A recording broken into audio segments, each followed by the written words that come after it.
Тулеген и Серик были неразлучны с детства. Вместе учились в школе, вместе поступили в колледж. В последнее время Тулеген нашел новый интерес, который начал его потихоньку менять.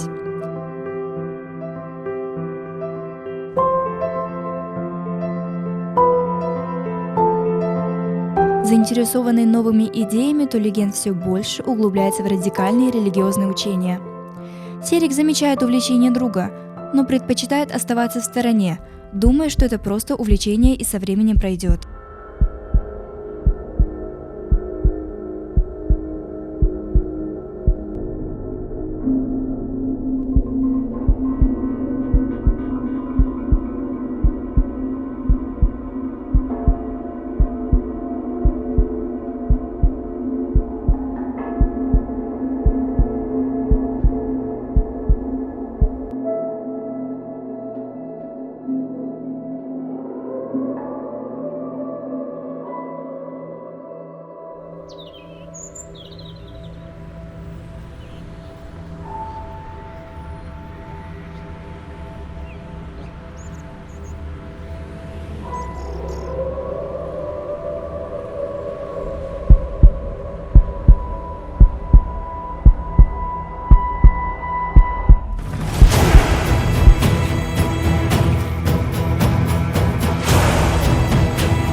Сегодня Комитетом национальной безопасности пресечена деятельность одного из участников террористической ячейки.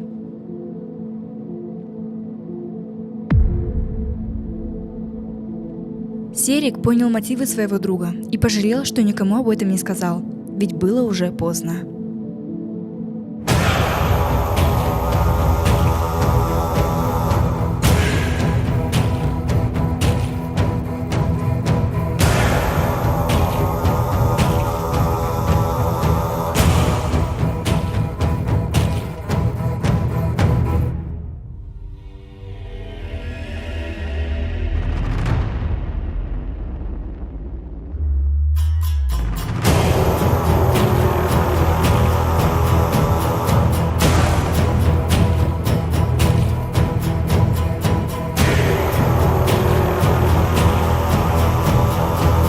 Статья 434 Уголовного кодекса Республики Казахстан «Недонесение о достоверно известном готовящемся или совершенном тяжком преступлении» наказывается штрафом в размере до 6000 месячных расчетных показателей либо исправительными работами в том же размере, либо ограничением свободы на срок до 6 лет, либо лишением свободы на тот же срок. Статья 257 Уголовного кодекса Республики Казахстан.